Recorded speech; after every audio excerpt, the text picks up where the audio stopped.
জওয়ান, animal এমনকি KGF chapter 2 এর ছবিগুলোর রেকর্ডও ভেঙে দিল পুষ্পা 2। এমনি সমস্ত ভাষা মিলিয়েই এই ছবিটি বক্স অফিসে কোটি টাকার ব্যবসা করেছে। সব ভাষা ছাড়াও বিশেষ করে হিন্দি ভাষাতেও তো রেকর্ড ব্যবসা করেছে এই ছবিটি। প্রথম দিন কত কোটি টাকা তুলল আল্লু অর্জুনের ছবি। পুষ্পা 2 মুক্তি পেয়েছে 5ই ডিসেম্বর।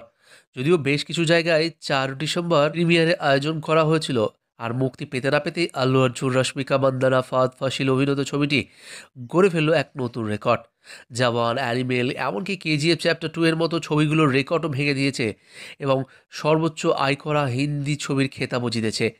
মুক্তি পেতে না পেতেই ৭২ কোটি টাকা আয় করে ফেলেছিল হিন্দি ভাষা। ভারতের সেরা 10টি ছবির প্রথম দিনের ব্যবসার আয়ের পরিমাণ যদি করা যায়, তাহলে পুষ্পা 2 কিন্তু প্রথমেই থাকবে।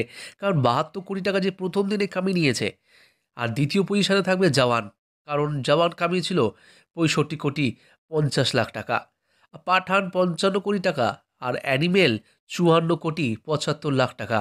ওইদিকে কেজিএফ চ্যাপ্টার 2 তো কামিয়েছিল ৫৩ কোটি ৯৫ লাখ টাকা মতো। ওইদিকে স্ত্রী 2 তো ৫১ কোটি ৮০ লাখ টাকা কামিয়েছে। ওয়ার সিনেমাটি কামিয়েছিল ৫১ কোটি ৬০ লাখ টাকা। ওইদিকে থাগস অফ হিন্দুস্তান ৫০ কোটি ৭৫ লাখ টাকা। সিংঘাম এগেন কামিয়েছে ৪৩ কোটি ৫০ লাখ টাকা। আর টাইগার 3 ৪৩ কোটি টাকা। সর্বশেষ বক্স অফিস আপডেট অনুযায়ী বলা হচ্ছে যে পুষ্পা 2 প্রথম মঙ্গলবারের আয় যোগ করে বক্স অফিসে ৬৪৫ কোটি টাকা ছাড়িয়ে গিয়েছে। প্রথমে দেখা গিয়েছিল যে তেলেগু বাজার বেশি দখল করে রেখেছে ছবিটি, কিন্তু এখন দেখা যাচ্ছে হিন্দিতেও জাঁকিয়ে বসছে। মঙ্গলবার ৩১.23% তেলেগু বাজার দখল ছিল। আর হিন্দি শোয়ের জন্য ছবিটির হিন্দি আসন ছিল ৩১.৫৫%। এদিকে বাংলা সুপারস্টার জিৎ সম্প্রতি পুষ্পা 2 দেখে তার নিজস্ব প্রতিক্রিয়া শেয়ার করে নেন সোশ্যাল মিডিয়াতে। আর সেটার জবাবও দেন আল্লু অর্জুন, যা বাংলার মানুষের মন জয় করে নিয়েছে নিমেষেই। জিৎ পুষ্পা 2 নিয়ে লেখেন, পুষ্পা 2 দেখলাম, আমি সত্যিই ছবি দেখে মুগ্ধ হয়ে গিয়েছি।